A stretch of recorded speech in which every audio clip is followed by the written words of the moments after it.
No, because this is the part everybody keeps trying to skip past, and that is exactly why Claressa Shields keeps ending up in the worst position in this whole Papoose mess. Not the loudest position, not the most viral position, the worst position. Because every single time this story comes back around, Papoose somehow gets to stand in the middle of the smoke like a man who is above the chaos, while Claressa is the one doing the explaining, the defending, the correcting, the crashing out, the quote tweeting, the interview cleanup, the image maintenance, all for a relationship that the public still reads through one giant unresolved word, divorce.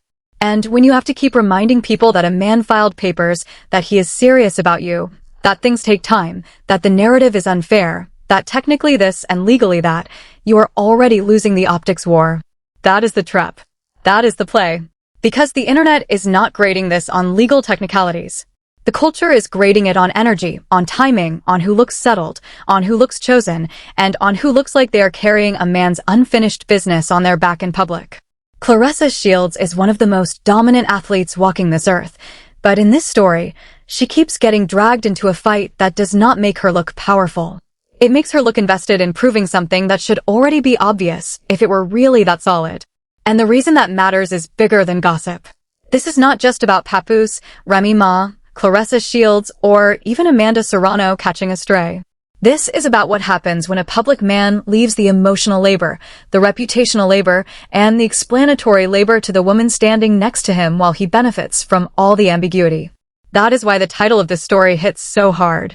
Not because somebody got cheated on in the literal sense right this second, not because somebody posted one slick caption, but because the pattern keeps repeating.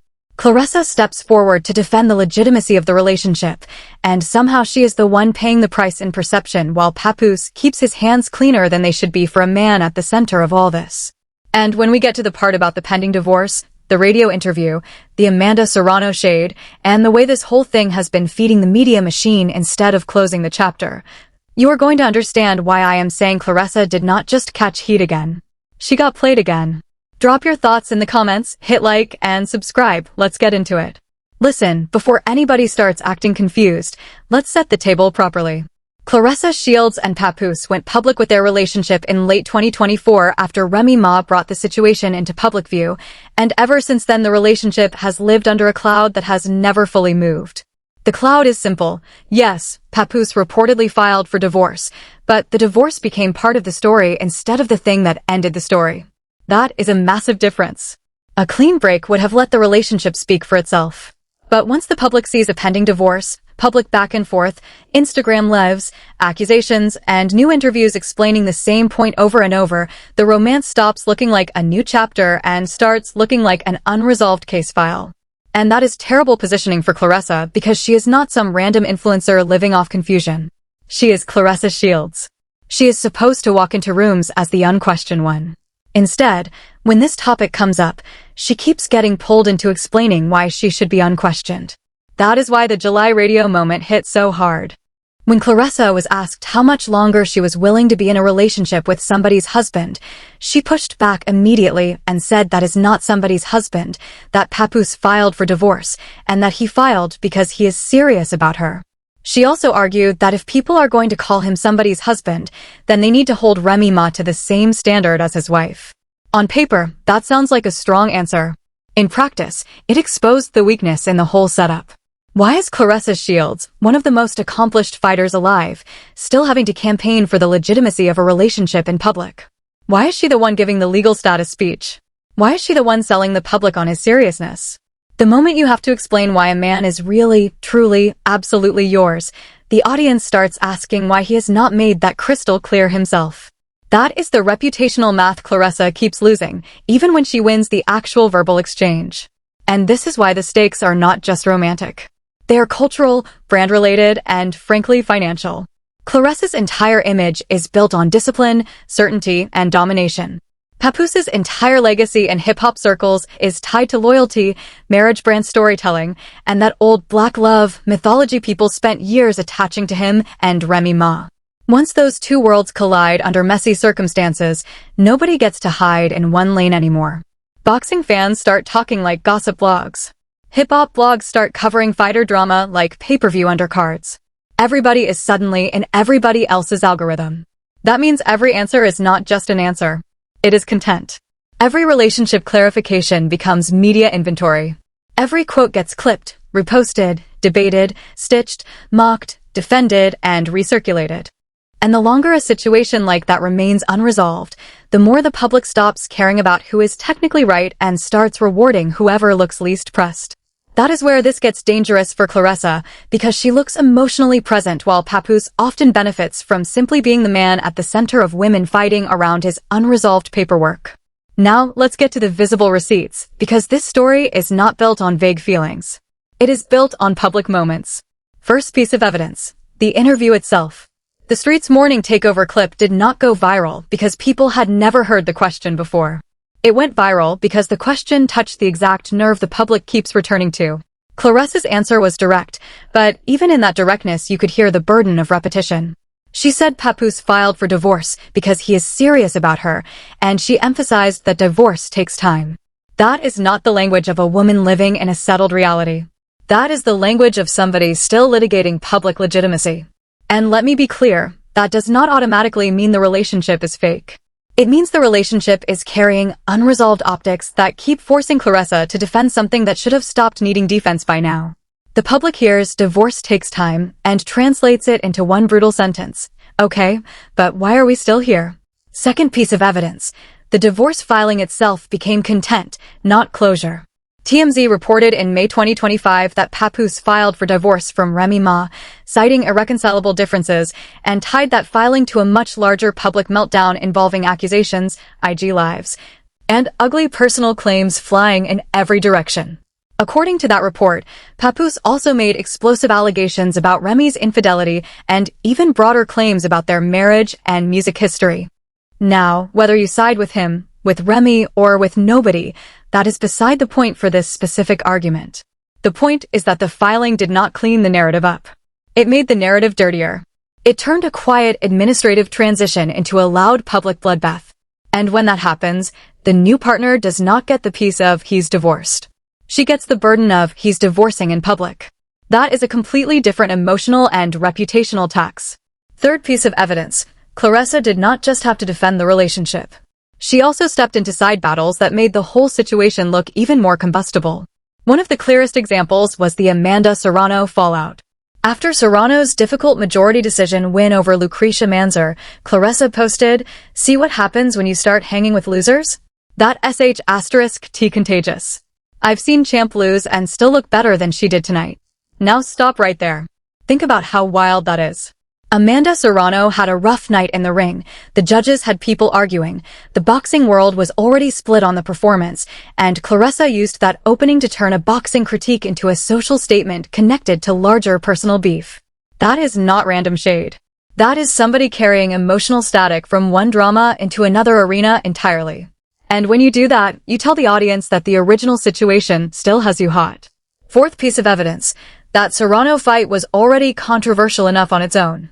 Serrano got the official majority decision over Mansour, but the performance was widely described as tougher than expected, and even reporting around the event framed it as a difficult, controversial night rather than a clean showcase win. So, what did Claressa do? She jumped into a moment when Serrano was already vulnerable and turned it into another proxy battlefield. And again, I need everybody to understand the optics. Strong people can throw shade. Dominant people can call out weak performances. But when the shade is tied to personal circles, to who you hang with, to the same names orbiting your own unresolved relationship narrative, it does not read like detached confidence. It reads like leakage. It reads like the private stress is bleeding into public commentary. Does everybody see how different those two things are? Fifth piece of evidence: as of 2026, the same public explanation still has to be repeated. Multiple reports this year continue to note that Claressa insists Papoose is not somebody's husband, while also acknowledging that the divorce remains unfinished and takes time. That is the exact point I keep coming back to. If the chapter were truly closed in the public imagination, the explanation would not still be needed. Yet, even in 2026, the discourse around them is still orbiting the same issue. The paperwork, the timeline, the legitimacy, the public perception. That is not stability. That is narrative drag. And when the narrative drags that long, the person doing the defending eventually starts looking more attached to the defense than the man looks attached to delivering the clean resolution. And I think we need to set the record straight on what is actually happening here, because some people are trying to frame this like Claressa is simply speaking up for her man, end of story. No, this is bigger than that. Speaking up once is loyalty. Speaking up repeatedly in different media moments while the core issue never stops following you is maintenance. It is damage control. It is trying to impose order on a story that keeps refusing to behave like it is settled. And if you have made it this far in the video, I need you to hear me clearly. None of this means Claressa does not love that man. None of this means Papoose does not care about her. What it means is the structure of this entire public situation keeps putting Claressa in the position of proving, while Papoose gets the privilege of being proved. And oh, do I have more? Because the people trying to reduce this to one radio interview are not going to like where this goes next. The interview was not the story. The interview was the symptom. The symptom of a bigger pattern where every time Claressa tries to project certainty, another public detail shows up that pulls her right back into clarification mode.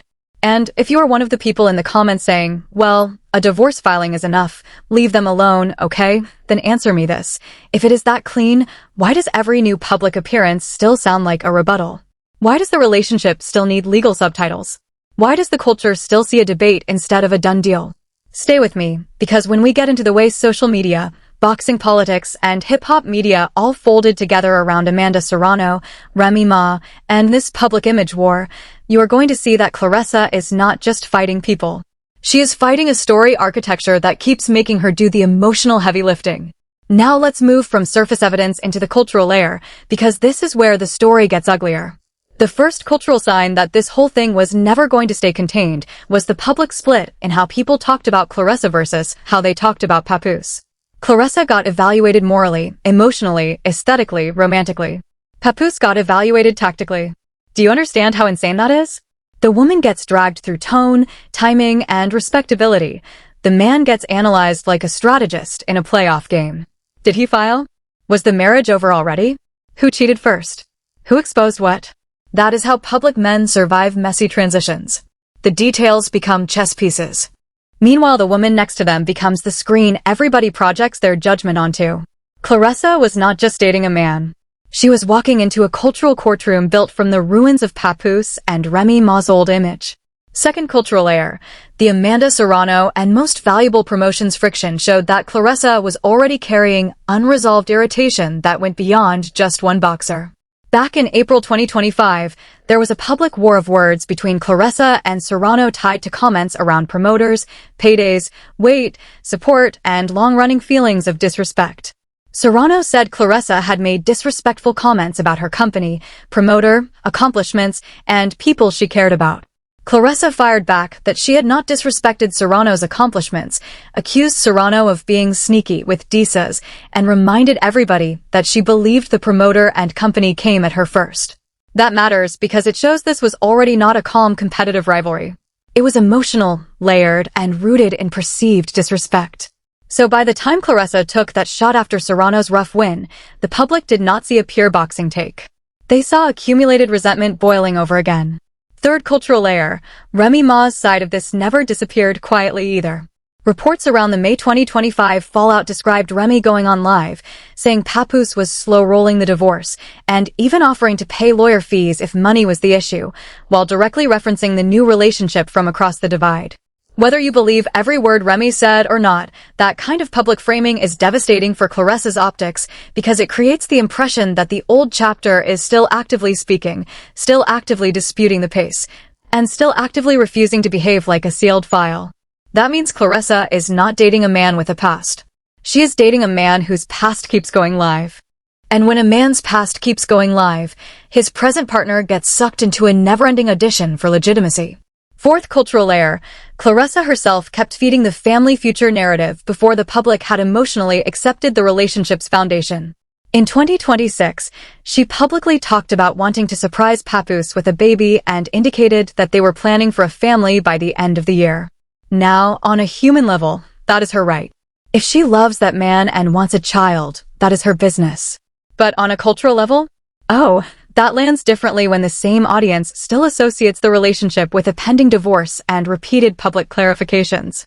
To the audience, it stops sounding romantic and starts sounding like escalation before closure. And that is where Played Again starts to sting. Because the farther Claressa projects into the future on behalf of this relationship, the more exposed she becomes if the present still looks unresolved. Now I want to be fair for 1 second, because nuance matters. There is a counterargument here. The counterargument is that public divorce timelines are messy, celebrity breakups are ugly, paperwork can absolutely drag, and people are allowed to move on emotionally before a judge stamps a final page. All true. Every bit of that is true. But here is where that defense collapses under pressure. If that were the only issue, the relationship would not still feel like it needs public campaigning this deep into the timeline.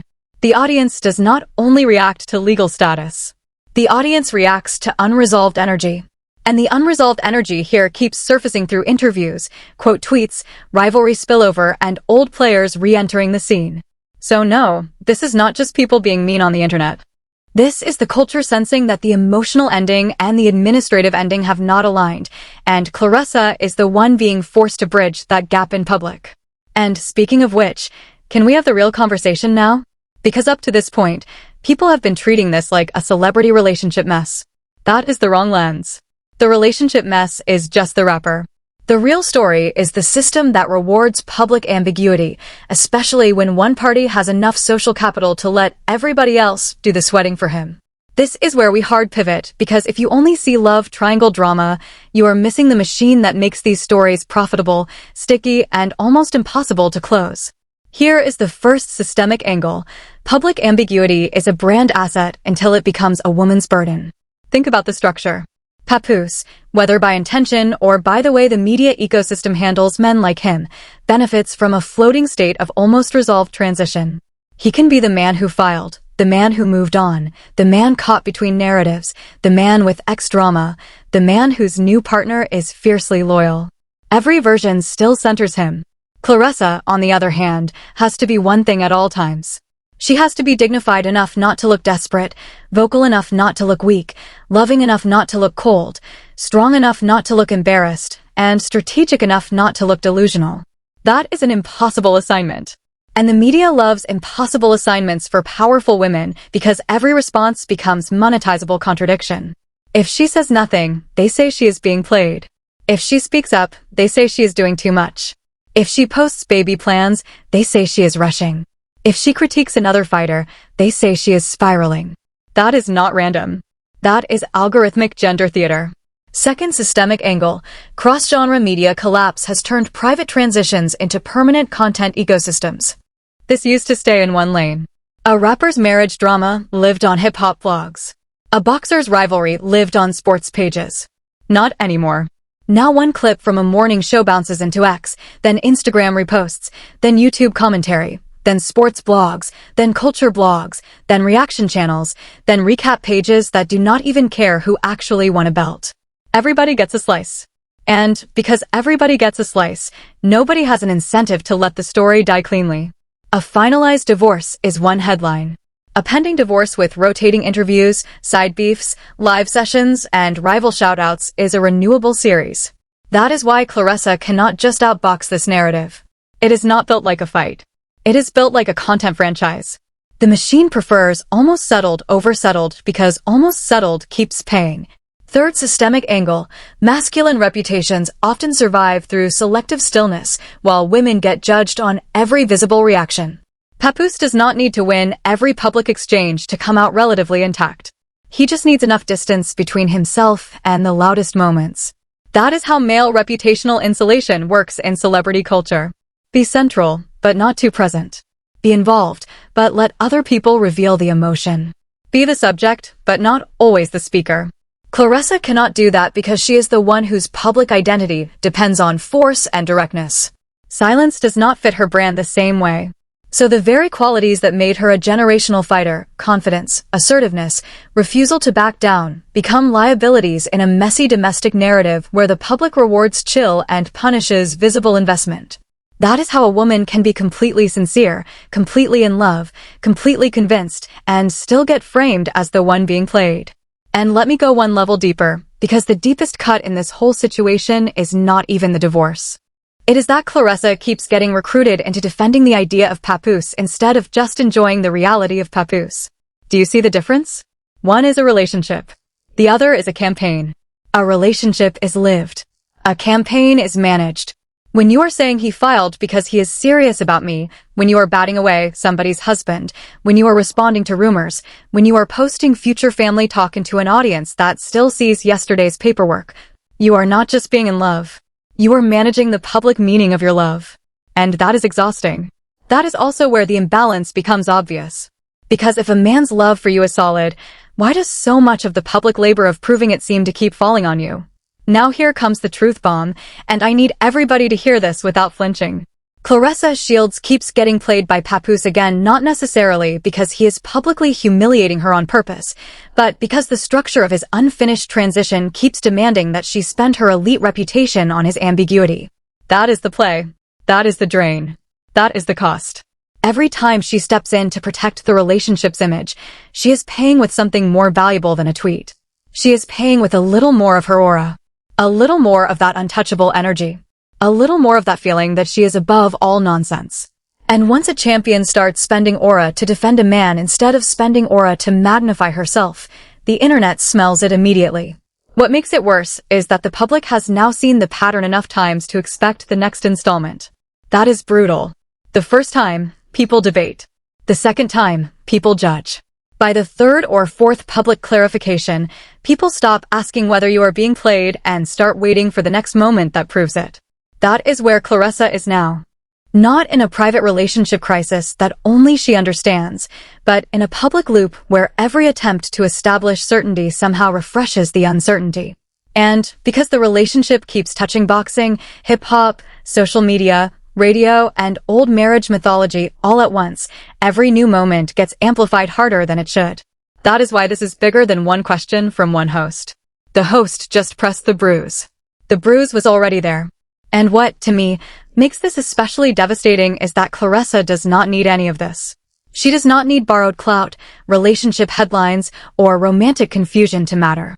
She is already the headline on merit. So when a woman of that stature ends up in a storyline where she is repeatedly explaining the administrative status of a man's old marriage while tossing side shots at Amanda Serrano and arguing with internet narratives, it feels beneath her. That is the uncomfortable part. Not because love is beneath her.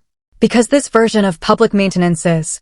One person is out here defending title belts, historic accomplishments, and her name in boxing history. The other storyline keeps dragging her into legal footnotes and emotional subtitles. That contrast is the whole tragedy. But there is still a resolution here, and this is the part one think matters most. The right lesson is not laugh at Claressa. The right lesson is that no woman, no matter how powerful, is immune from the reputational tax of loving a man whose previous chapter is not fully closed in the eyes of the public. That is not weakness. That is human. The problem is not that Claressa cared. The problem is that care kept getting converted into public labor. And the longer that goes on, the more the relationship stops looking like sanctuary and starts looking like assignment. One person keeps stepping into the light to explain. The other person's unresolved history keeps generating the need for explanation. That is not how a peaceful love story is supposed to feel. So who is actually winning here? Honestly, the people who stayed locked into their lane. Amanda Serrano, even with the criticism around that Manzer performance, still got back to being discussed as a fighter. Remy Ma, messy or not, still gets read through the lens of her own actions and reactions.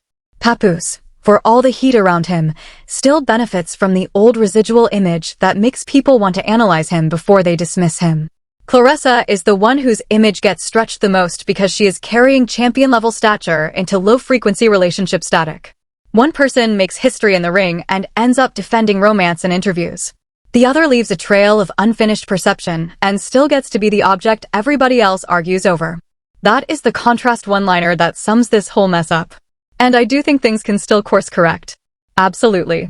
If the divorce becomes fully final, if the relationship stops needing public rebuttals, if Claressa stops taking every baited question like it needs a full defense brief, the story can calm down. It can. But until that happens, every new public moment is going to be filtered through this same question. Is she finally at peace, or is she still doing PR for a reality that should already speak for itself? That is why I keep saying this is not about one insult, one caption, one interview, or one boxing jab. It is about the pattern. The pattern is the story. And patterns do not lie even when people do not want to name them. So moving forward, watch two things very carefully. First, watch whether the public language around the divorce actually changes from pending to done, because that single shift would remove the biggest weapon critics keep using against Claressa. Second, watch whether Claressa keeps getting pulled into adjacent fights every time the relationship discourse flares up, because if she does, then this is not really closing. It is just mutating. And, trust me, if there is another round of radio explanations, another social media flare-up, another public future family statement before the old chapter is fully buried in the public mind, the comments are going to go nuclear all over again. Because this is only the start of what could become the next phase of the story. Either the relationship finally stabilizes in a way the public cannot poke holes in, or the gap between private commitment and public closure gets even louder. Maybe the next headline is about paperwork finally being done. Maybe the next headline is about baby plans getting more serious. Maybe the next headline is about another old voice from the previous chapter stepping back into the frame. But whatever it is, this situation has already shown us the core truth. Public love gets real expensive when it keeps inheriting somebody else's unfinished ending. And if you have been watching this whole thing thinking it is just shade and gossip, no, it is also a live demonstration of how even elite women can get dragged into carrying a man's narrative debt. So tell me if I'm wrong, but I don't think Claressa's biggest opponent in this story has been Remy Ma, Amanda Serrano, social media, or radio hosts. I think it has been the simple fact that the relationship keeps asking her to explain what should already be self-evident if the foundation were landing as cleanly as she wants us to believe. And that is why the next video needs to be the one where we talk about how celebrity men survive chaos by letting the women around them become the visible face of the tension, because once you see that pattern, you cannot unsee it. The shock is not that the drama exists. The shock is how consistently the burden of proving, defending, and absorbing it lands on the woman with the most to lose. If you already know what time it is, stay locked in, because the next chapter of this one is going to tell us whether Claressa finally stepped out of the trap, or whether the trap just found a new way to dress itself up.